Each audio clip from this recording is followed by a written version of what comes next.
Hoje a gente vai falar de amor.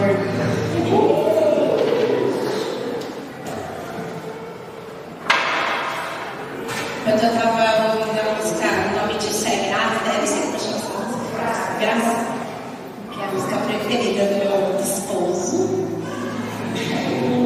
É uma grande graça poder partilhar com vocês neste seminário Vinho Novo, ao qual eu e o Rodrigo coordenamos, temos a graça de coordenar esta missão dentro da comunidade e podermos testemunhar as grandes maravilhas, as grandes graças que o Senhor derramou em nossa vida, que o Senhor reconstruiu o nosso matrimônio e poder partilhar com tantos casais que hoje participam então dessa formação. Para mim é muita alegria, muita graça mesmo. Vou me apresentar rapidinho para alguns casais, algumas pessoas que não me conhecem, Então, meu nome é Ariane, sou casada com o Rodrigo há 14 anos, sou consagrada aqui na comunidade. Nós temos 7 filhos, sendo 5 filhos aqui conosco, 2 nós perdemos durante a gestação, então já estão lá no céu. E como eu disse, nós coordenamos então essa missão Vinho Novo, que iniciou com uma formação de casais que iam casar dentro de um ano, com a Giovanna e com o Glei. Nós iniciamos com eles. Depois começamos então a trabalhar com casais também casados da comunidade. E hoje, este ano e o próximo ano, que já temos então turmas novas, então os casais que quiserem, tiverem interesse, já temos turmas novas para essa formação, Nós contamos com a ajuda de outros casais da comunidade, a Fabi, a Gil, o Glei, Fabio, o Dercio, a Nath, bom, enfim, é muito bom partilhar essa formação com os casais. Para falar um pouquinho com vocês hoje, nós vamos ler a passagem das bodas de Caná. Essa passagem a gente já tem lido muitas vezes, mas ela é uma passagem muito importante dentro da nossa formação, porque dentro desta passagem, na formação que nós aplicamos com esta passagem, eu e o Rodrigo nós contamos então mais profundamente o nosso testemunho, e ela é muito baseada aí nessa passagem das bodas de Caná. Então, eu vou pedir para vocês abrirem em João 2, de 1 a 12.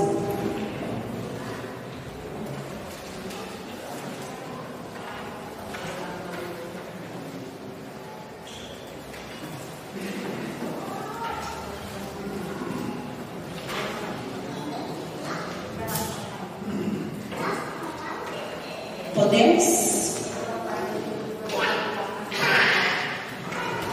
As núpcias de Caná. No terceiro dia, houve um casamento em Caná da Galileia e a mãe de Jesus estava lá. Jesus foi convidado para o casamento e os seus discípulos também. Ora, não havia mais vinho, pois o vinho do casamento havia acabado. Então a mãe de Jesus lhe disse: eles não têm mais vinho. Respondeu-lhe Jesus: que queres, mulher? Minha hora ainda não chegou. Sua mãe disse aos serventes: fazei tudo o que ele vos disser. Havia ali 6 talhas de pedra para a purificação dos judeus, cada uma contendo de 2 a 3 medidas. Jesus lhe disse: enchei as talhas de água. Eles a encheram até a borda. Então lhes disse: tirai agora e levai ao mestre-sala. Eles levaram.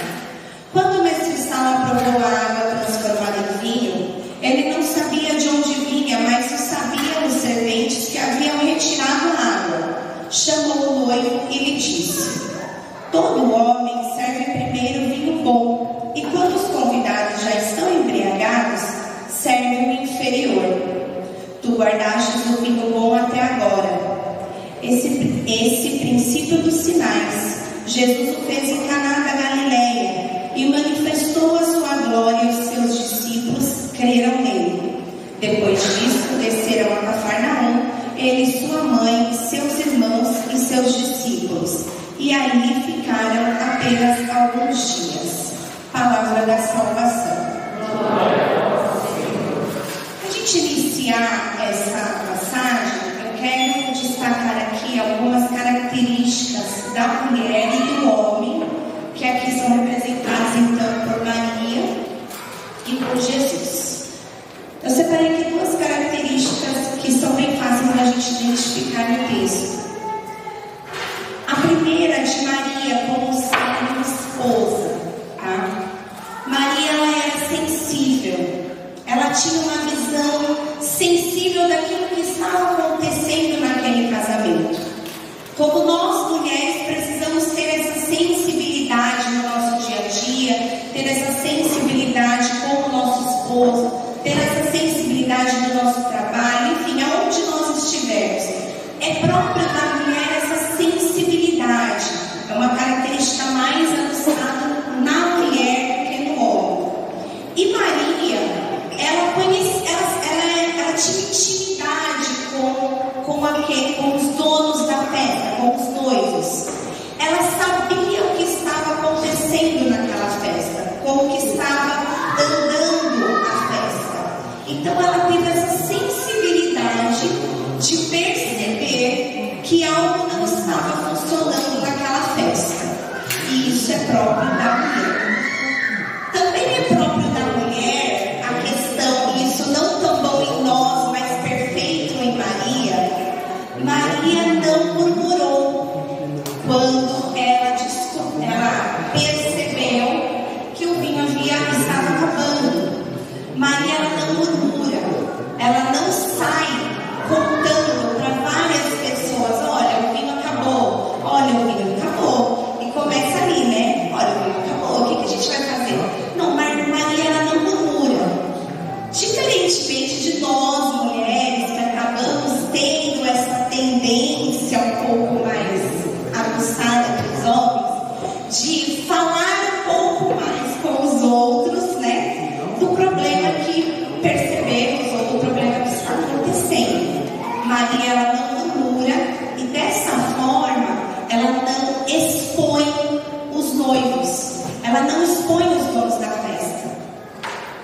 E o que ela ensina para nós? Que nós também, mulheres, não podemos sair murmurando, falando, expondo o nosso esposo. Não só mulheres, o esposo também não pode agir dessa forma, mas a mulher acaba tendo essa característica mais aguçada. Então Maria, ela não murmura, ela vai diretamente em Jesus para falar do problema daquela festa. E aí a gente pode entrar na característica do homem.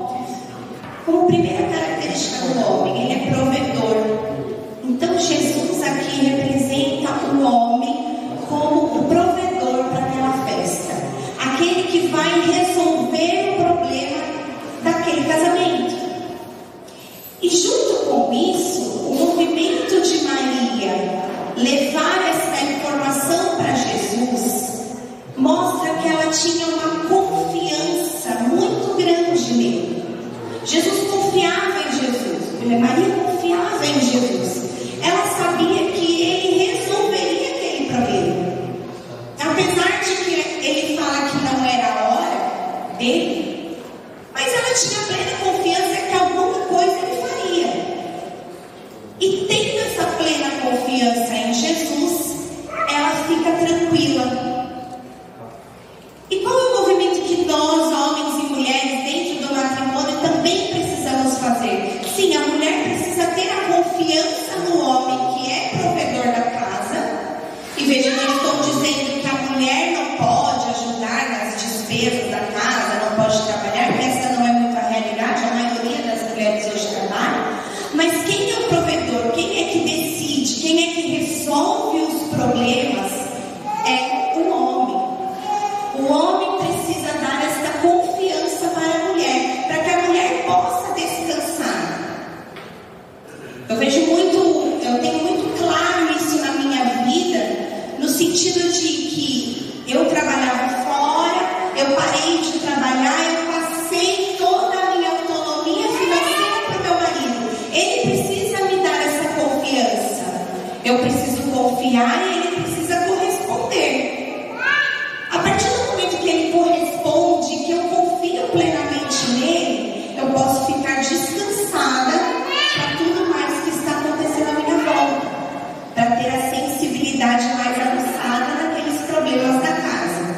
Então veja, tudo é como se fosse uma dança muito bem harmoniosa. Essa é a palavra, harmoniosa. Uma outra característica dos dois é que Jesus e Maria, eles tinham uma intimidade perfeita. Eles se conheciam perfeitamente, eles eram amigos um do outro. Eles conversavam, e naquela festa não foi diferente. Eles conversaram sobre o problema daquele casal. Eles dialogaram. E o que ele traz para nós, mais especificamente os casais? Hoje os casais enfrentam uma dificuldade de ter essa intimidade, de dialogar. Porque o casal precisa dialogar de tudo, de qualquer coisa, desde as coisas mais graves até as mais simples. O casal precisa se conhecer, o casal precisa se relacionar. E este relacionamento era perfeito em Jesus e Maria. E eles eram convidados daquela festa. Eles eram os convidados especiais daquela festa. Mas em um determinado momento, então, aquele vinho mediano começa a acabar. Maria percebe, vai falar para Jesus, e Jesus diz que não é a hora dele. Jesus, ele era convidado daquele casamento, mas ele não estava sendo solicitado para aquele casamento, para tomar as decisões daquele casamento, para conduzir aquele casamento. Assim como ele é convidado muitas vezes para o nosso casamento. Às vezes eu posso dizer, Jesus estava no meu casamento, meu Ariane e Rodrigo, quando eu me casei, ele estava lá. O problema é que ele estava de lado. Ele não era o meu convidado principal. E aí, quando Jesus não é o convidado principal dentro de um matrimônio, as coisas começam a não ir muito bem. Primeiro que elas já não entram muito bem. A gente já traz várias coisas para dentro do casamento. Quando a gente não tem ali um relacionamento com o Senhor, quando a gente não se prepara, como é o caso dos nossos irmãos que vão casar e fazem essa preparação de um ano, quando a gente não tem o conhecimento, não se prepara, não se relaciona com o Senhor, não conhece Maria, não chama eles para estarem dentro da nossa casa, alguma coisa vai começar a dar errado.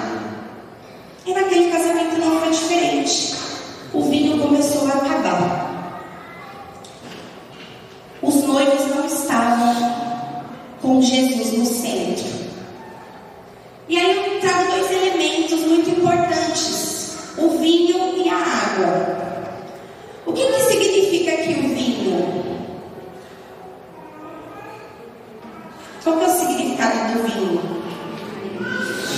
Alegria, amor, entusiasmo, energia, paixão, desejo. E quando que esse vinho, por que esse vinho começa a acabar? Por que a alegria começa a acabar? Por que o entusiasmo, a paixão começa a acabar? Porque os problemas começam a vir. E quando um casamento não tem o Senhor como centro, esses problemas que às vezes é desse tamanho, ficam desse. Aí vem um problema financeiro. Aí o casal não tem Jesus, não sabe conduzir. Ele vai se perder, porque aí o problema fica muito grande.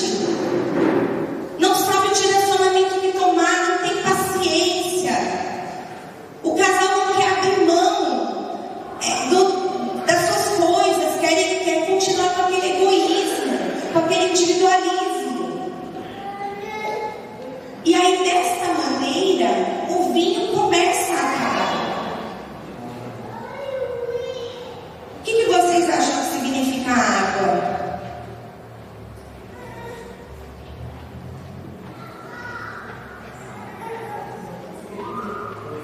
A água aqui vai representar a purificação, obediência, a submissão, a esperança, a confiança. Tudo isso que é Jesus quem nos traz. É Jesus quem é a purificação, quem é essa esperança para o casamento. Bom, então o vinho acabando, está acabando, e aí a gente entra no ponto, assim, que para mim é o principal aqui dessa passagem, lá no versículo 7. Jesus lhes disse: enchei as talhas de água, e eles as encheram até a borda. Os serventes receberam essa ordem do Senhor. E aqui, quando eu pensava nessa partilha com vocês, eu me coloquei como esse servente. Primeiramente, o servente ele foi obediente. Eles foram encher as talhas, né? Então já é um ponto positivo. Só que o lugar para encher as talhas elas eram muito grandes. Cada talha cabia ali 120 litros aproximadamente de água. Então eles não levaram uma talha, né? Pegaram aquela talha gigante para levar até o poço, sei lá onde que era o poço, e para voltar com ela cheia. Não, eles fizeram várias viagens com algum, né, jarro, os jarros. Então foram várias vezes lá para encher essas talhas. Só que no momento que é dada essa ordem, que o Senhor dá essa ordem, os serventes precisam fazer uma escolha. E aí eu lembrava que o amor, o perdão, eles são uma escolha. E tudo que nós temos que fazer, nós precisamos escolher. E geralmente nós temos dois caminhos. Um caminho que é um pouquinho mais fácil, que vai tirar rapidamente o nosso sofrimento. E um caminho que geralmente é mais difícil. Nós temos a tendência de escolher o que é mais fácil. Os serventes poderiam escolher o mais fácil. Olha, eu vou encher só uma talha, encheu, tá ótimo, coloca isso aqui, essa é água suficiente, tá bom. Eles escolheram um caminho mais difícil.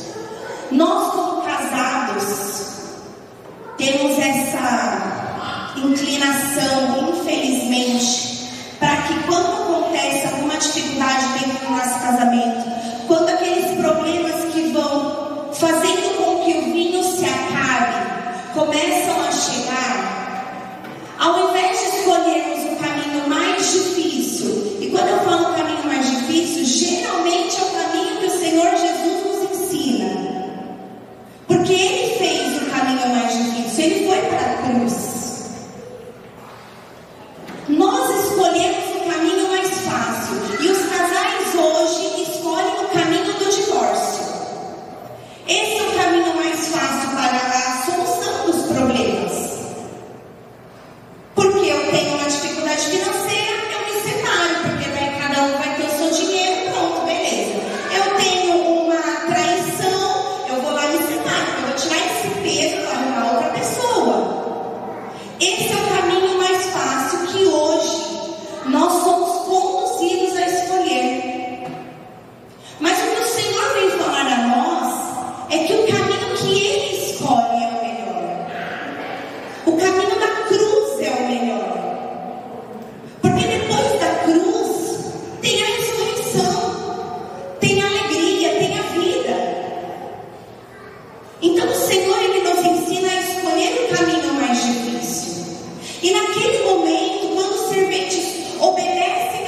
nossas preferências, vamos ter que preferir um pouco o outro, vamos ter que amar mais, vamos ter que nos doar mais.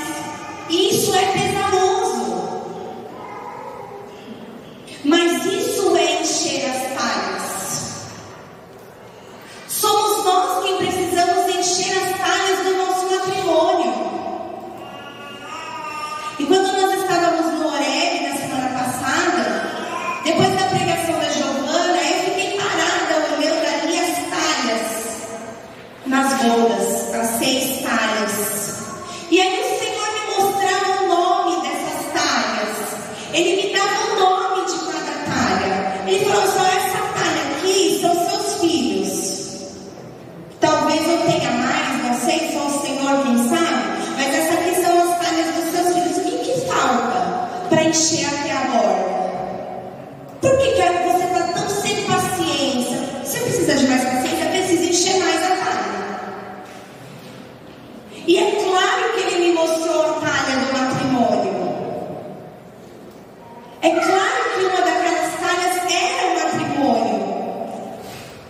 Porque essa talha ela precisa ficar sendo enchida sempre. Você precisa olhar sempre para ela. Você precisa ver o que é necessário dentro do seu casamento. Você precisa ver se está acontecendo alguma coisa dentro do seu matrimônio que precisa encher mais, que você precisa dar mais amor, que você precisa dar mais atenção. Essa talha ela precisa estar cheia e cheia até a borda. Para quando o Senhor olhar, o Senhor ele não pediu para eles encherem até a borda. O Senhor pediu para eles encherem. Eles fizeram algo a mais.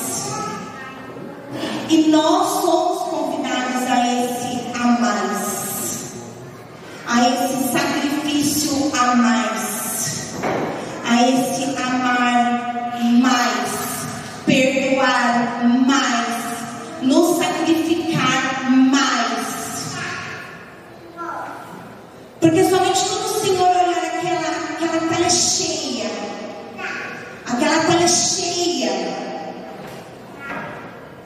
é que Ele vai nos mostrar o milagre acontecendo. É que o milagre vai acontecer. É que a transformação daquela água para vinho vai acontecer. Dentro do meu matrimônio não foi diferente. Dentro de uma situação de traição, de vida dupla, por um bom tempo, quando o vinho acabou, foi necessário que eu e meu esposo começássemos a encher as talhas, cada uma na sua. A minha talha era orar, pedir ao Senhor que eu pudesse perdoá-lo, e eu ficar enchendo ali, e enchendo, e demorou, hein?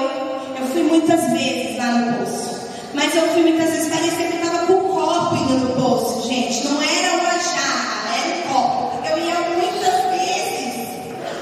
E qual que era a talha do meu marido? A talha do meu marido é ter a firmeza naquilo que ele escolheu. Ele escolheu ter uma vida reta, ele precisava me mostrar essa vida reta, ele precisava ganhar a minha confiança novamente. E enquanto eu enchia a minha talha, ele enchia a talha dele. E aí ele ia dessa forma, até que nós enchemos até a borda. E quando a gente enche até a borda, que o Senhor vem e transforma aquela água em vinho, gente, é uma alegria que transborda. Os frutos vêm, os frutos daquele sacrifício de encher as talhas vêm. Não há nada que possa acontecer no matrimônio, não há nenhum problema, não há nenhuma dificuldade que o Senhor Jesus não possa transformar e reconstruir. Não há nada.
transformado, tudo muda. O milagre acontece nos nossos corações. O esposo, a esposa, aprende a se doar mais pelo outro, a olhar mais para o outro, a perceber o que o outro precisa, a querer perdoar e amar diariamente. E tudo isso só acontece se Jesus e Maria forem os convidados, nem sei se posso dizer assim, mas os convidados perpétuos do seu casamento. Eles precisam orar por você. Eles precisam estar ali diariamente. Você precisa lembrar diariamente da talha, do vinho, da água. Você precisa diariamente lembrar de Jesus e de Maria dentro do seu matrimônio, porque somente Ele pode transformar um momento de cruz na ressurreição, na vida, na abundância. Para finalizar,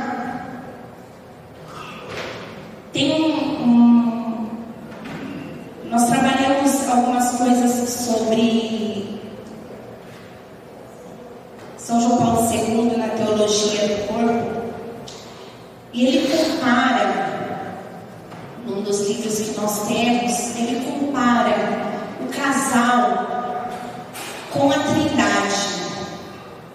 E é muito bonito o que ele escreve. Ele chama de comunhão de pessoas doadoras de vida. Como que funciona essa comunhão? O pai, ele se doa para o filho e o filho se oferece a ele. Esse amor entre os dois, entre o pai e o filho, é tão puro e tão perfeito que nos dá então, desta união, gera-se o Espírito Santo. E assim acontece também com o homem que se doa de tal forma para a mulher, e esta recebe esta doação e devolve para ele esta também doação de amor. E isso se torna tão puro, tão perfeito, que esta união é capaz de gerar outro ser humano. O pai e o filho geram o Espírito. O homem e a mulher geram vida. É muito bonito isso. Sermos comparados com a